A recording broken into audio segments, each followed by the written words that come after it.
And now, breaking news from Billericay Rotary.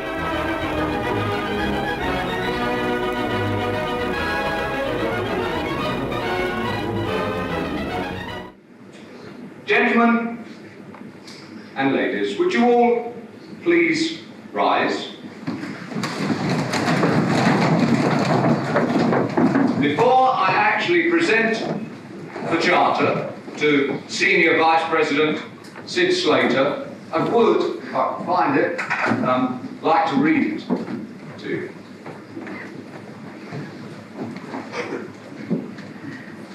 This certifies that the Rotary Club of Billericay Mayflower, Essex, England, having been duly organised and having agreed through its officers and members to be bound by the Constitution and bylaws of Rotary International, which agreement is evidenced by the acceptance of this certificate, is now a duly admitted member of Rotary International and is entitled to all the rights and privileges of such membership.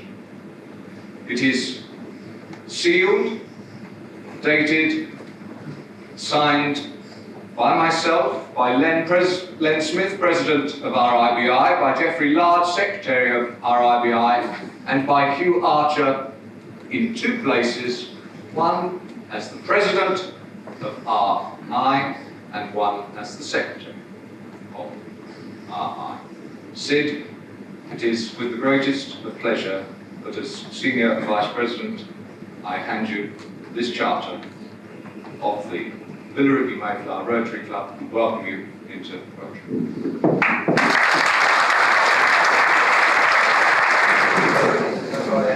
It is now my pleasure to call upon past District Governor Brian Hill Cottingham. Mention has been made of him already this evening.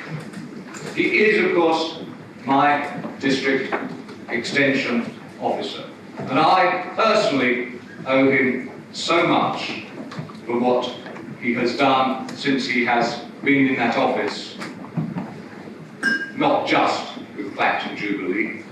I think I've forgiven him for that one.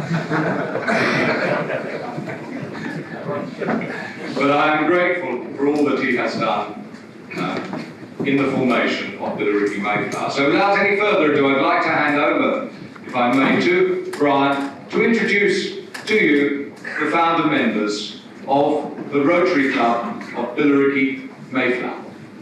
Brian.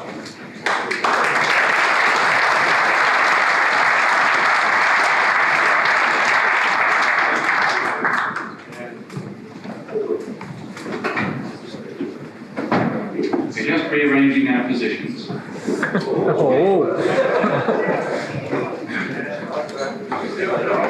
long as Graham doesn't reveal what I told him in the little room outside. District Governor Graham, past President of Rotary Great Britain and Ireland Arthur, past officers of Rotary International, Rotaractors, guests and fellow Rotarians.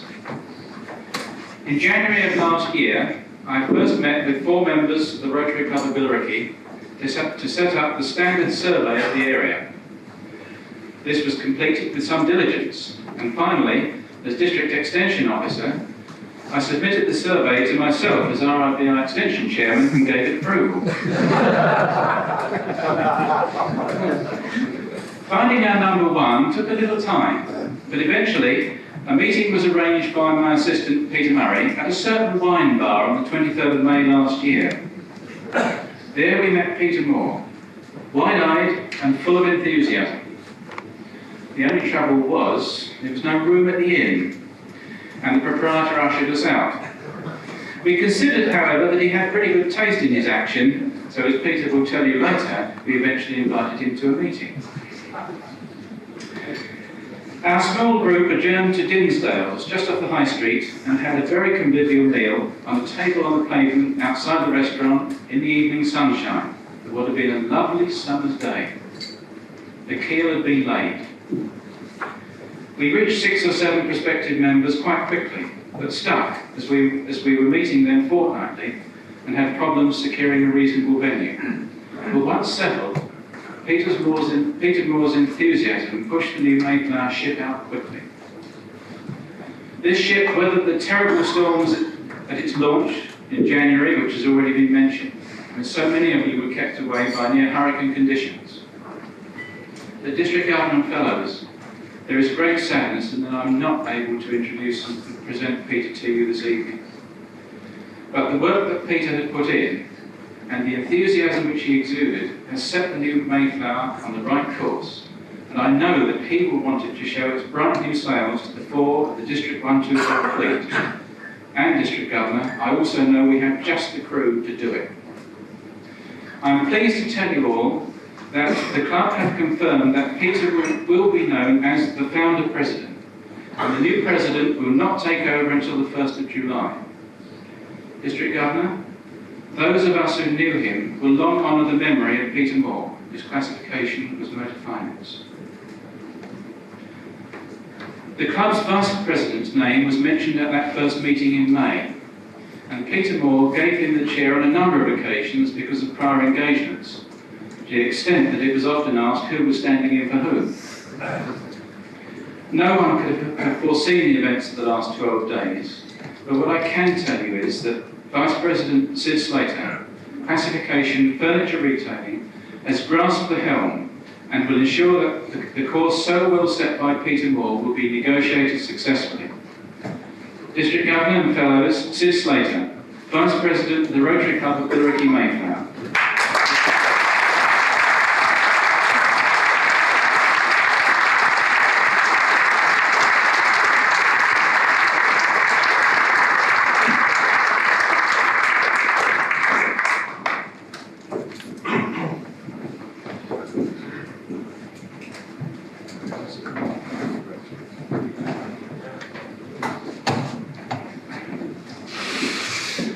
Good secretaries don't grow on trees, but like trees, they quietly produce the fruit.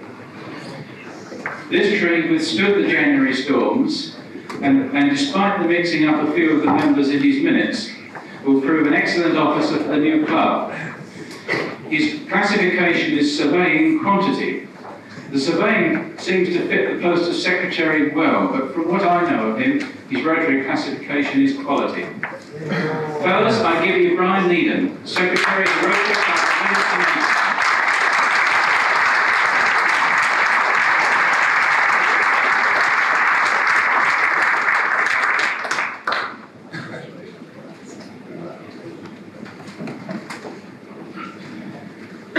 The club's treasurer was also one of the original small group, and like the others, full of enthusiasm.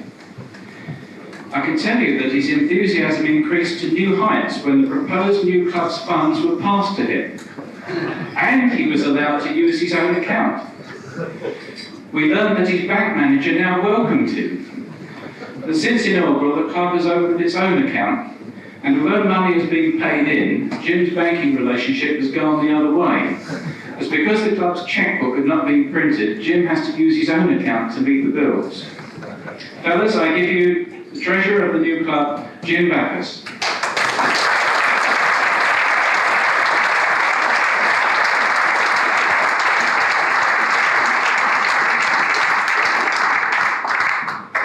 I should mention his classification as financial consultancy. District Governor, just as a slight aside, just hold this up because I think it's rather nice, and perhaps as you come by the table afterwards, have a look at it.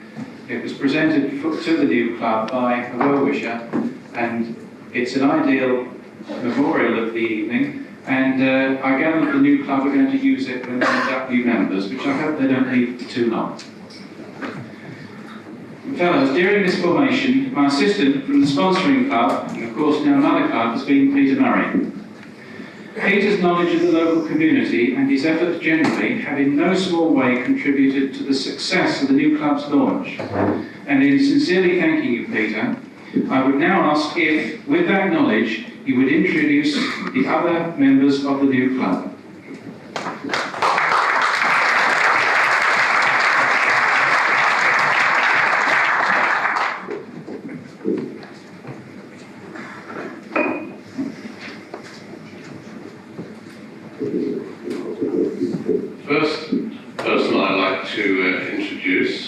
is Colin Brethwick, who is motor vehicle manufacturing. Some of you already know this anyway, that he came from a very poor family, and in fact they were so poor that all his tinky toys were Skodas. And needless to say that it's his motor vehicle manufacturing, and in fact specialising in fleets. He keeps asking for bangers and mash. So we'll let that one pass. Anyway, Colin.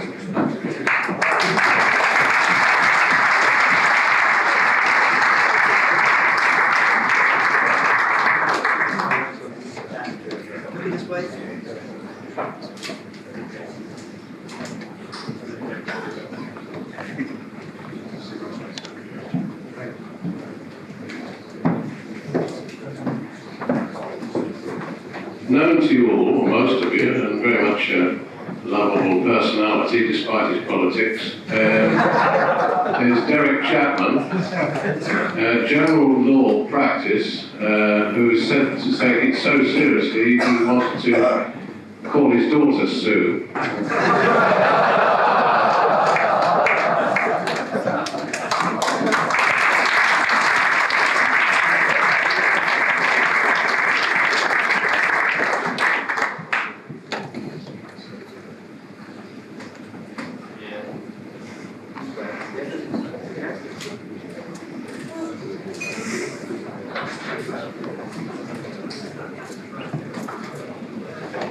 Bob Cook, who is in contract furnishing, wholesale bedding furniture in particular. In fact, his parents would be most surprised if they knew he was here tonight. They think he's in prison.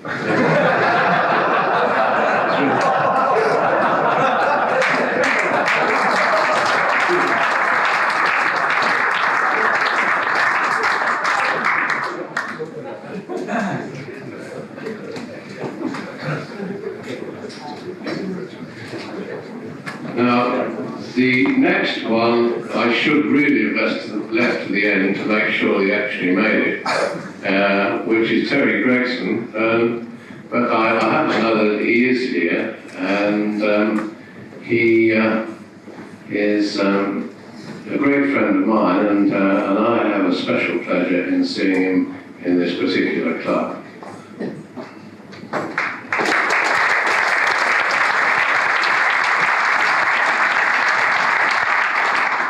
I should have said, of course, that Terry's classification is surveying.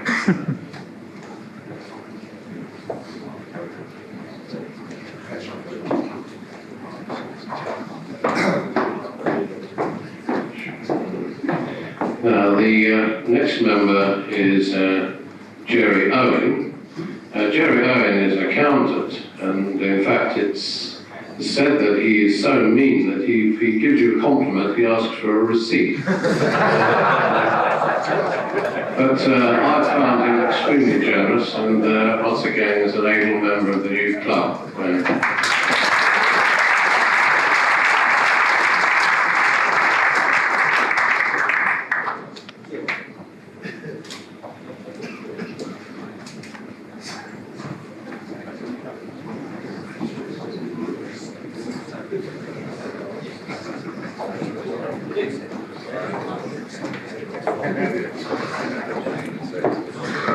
John Roberts, next one I'd like to introduce to you, has something in common with my mother-in-law, who's usually plastered at the weekends, and is an interior decorator.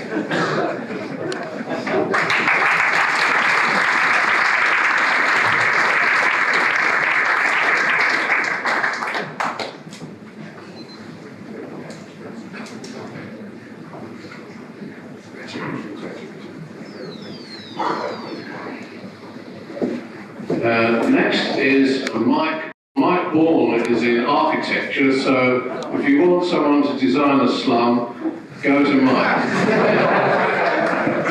Mike Bourne.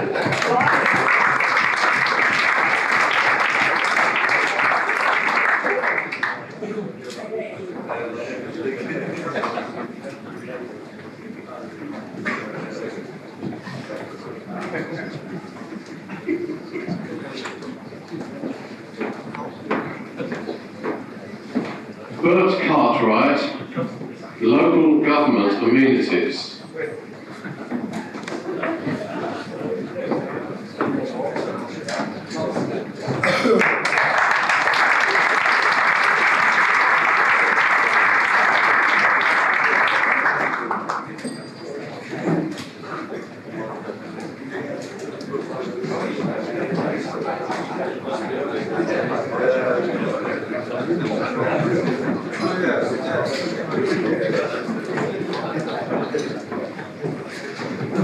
Peter Daly is the next person I'd like to introduce to you, and I think a lot of credit goes to Peter tonight because he was responsible for making sure that you all knew when and where, and worried because none of you had replied with about 2 days to go, and they eventually managed to keep smiling when you turned up today and said, oh, we've got 6 instead of 4, and can I pay you next week? And he dealt with it very well.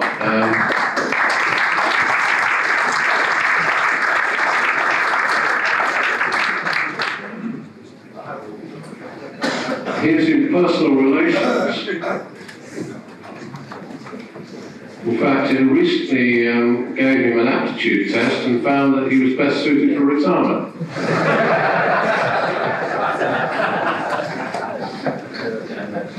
I seem to have dodged one here, and there's nothing personal in this, Roger.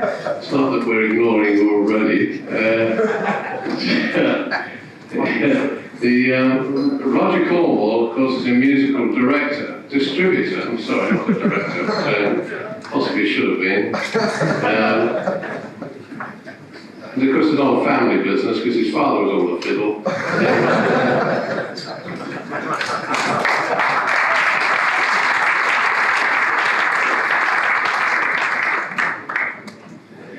Barry Day, something rather special about Barry that some of you will know and some of you will not, but I think it's important that everybody knows this, is that Barry's partner in business, who is a long-standing Rotarian, and I believe, correct me if I'm wrong, is in the Brentwood Club. Yes? And obviously it's a very special occasion for his partner to see Barry join in International Rotary. Barry is in retail butchers, and they, I might point out, it's a bit of a plug for you, Barry, they sell special dog food called Waggo. It tastes like postman's leg.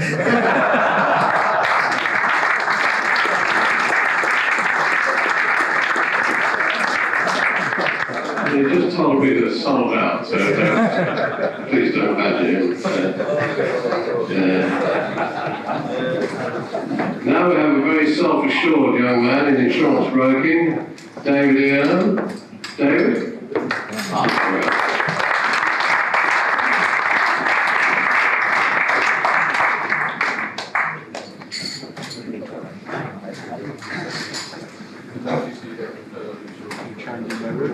Yeah, that's right. Yes, that's right. Well, I think they realise, David, that the fast bowlers don't bowl bumpers at each other.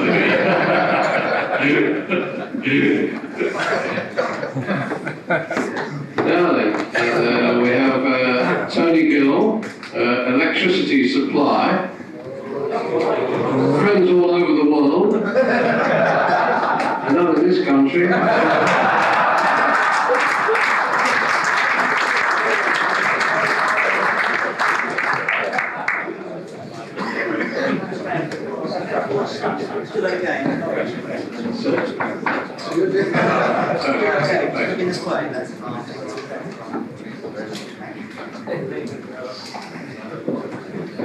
Yeah. Peter Howard, Postal Services. Now, perhaps we have a pause here while you all make your own comments.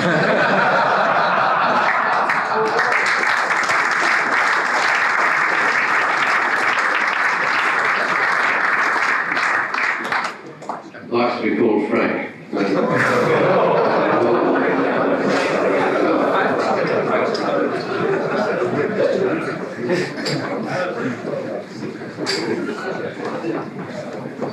John Innocent. John is also in motor manufacturing. John Innocent is, as you'll probably realise, closely related to George Davis and Bill Stickers.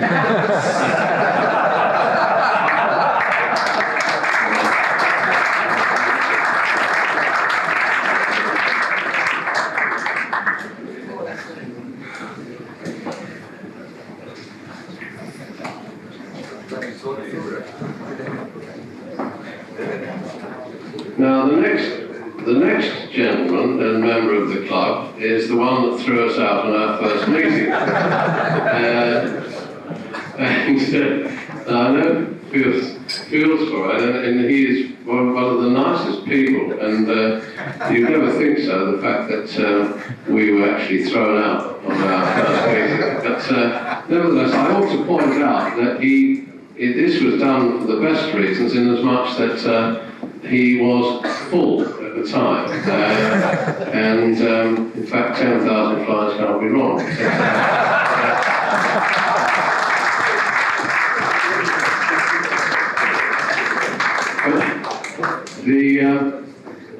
Talking about flies, I was in there the other day, and a gentleman was served up with some soup, and he said, well, I've got a fly in this soup, and Brett said, well, would you like it served separately? A lot of style, as you probably gathered. Brian Knight, printing, a little delicate this evening, because he went to give blood as a donor, and they told him his blood group had been discontinued.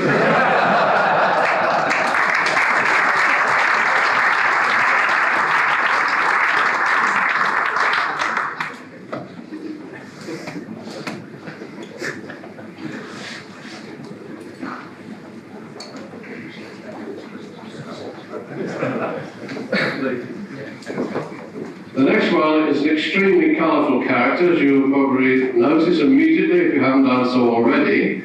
A great asset to the club.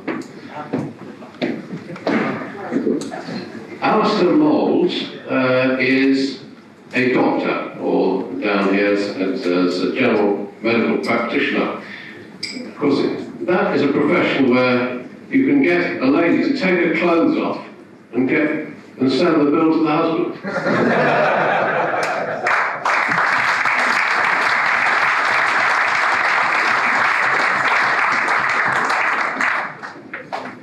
Peter Owen, journalism. He paid a genealogist £200 to trace his family, and a further £500 to hush it up.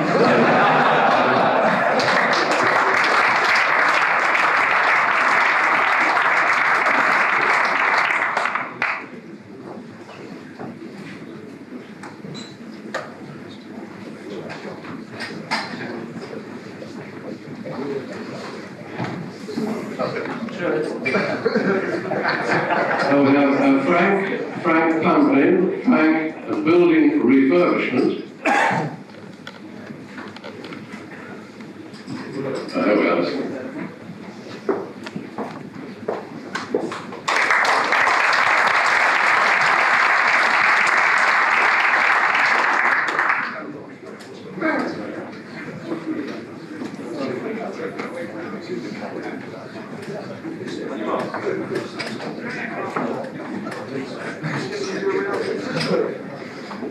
Frank doesn't look 35, but he did when he was.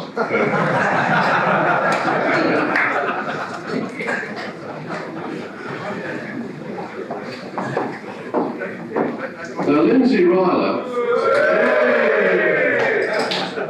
he's an anaesthetist.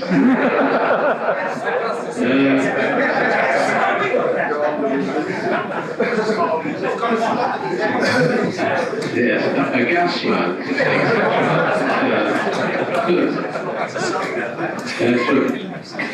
He wears those masks so he won't be recognised.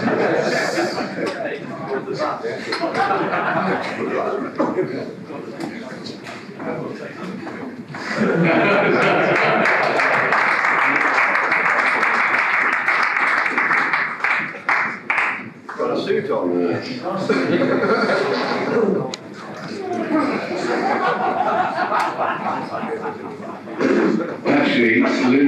asked me to say something, so I will. And he, as you know, he attends in the surgery, in the operating room, as a gasman, as he likes to put it. And he has only made one mistake in the past 20 years. And that was in operating theatre when he was asked to take off the patient's spectacles.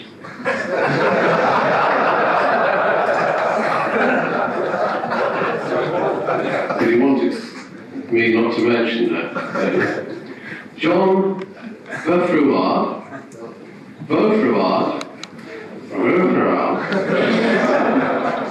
the third drink gets impossible to say. John.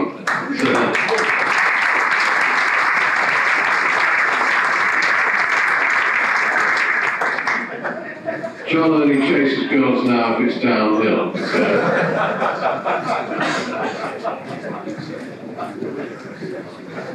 And his classification is patents and trademarks.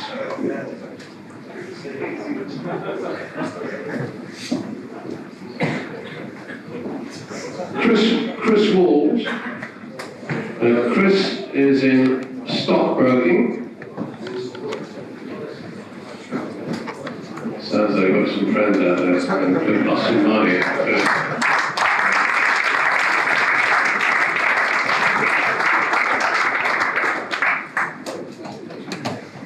Chris was recently in hospital, and he heard the nurse say that his temperature got to 101.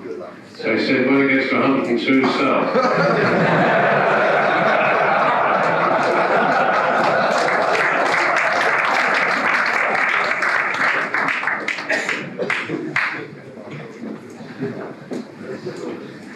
Howard Watson, merchant banking.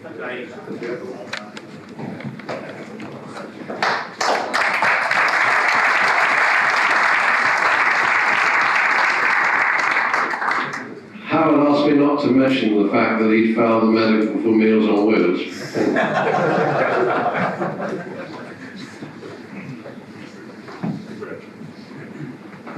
Jim Wilkins, plastic products manufacturing.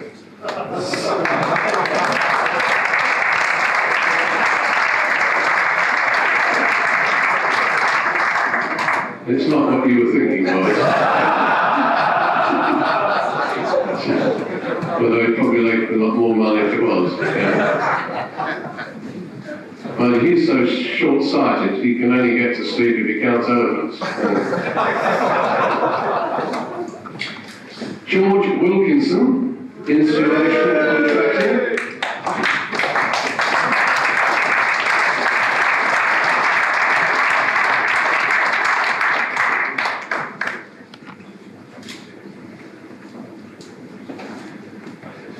George is schizophrenic. In fact, Peter Daly took 2 checks from him tonight.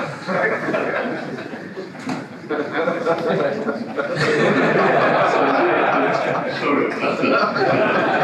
Perhaps you can think your own one.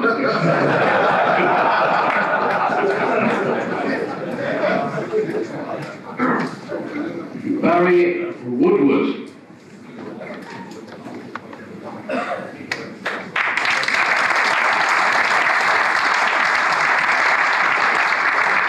Barry is market-making securities.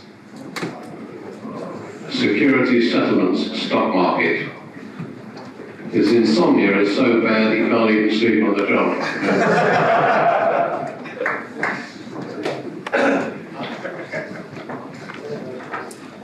Now, unless we made a terrible mistake, that should be it. Yes. So, in wishing you all a very safe journey home, may I ask you to rise for the closing toast.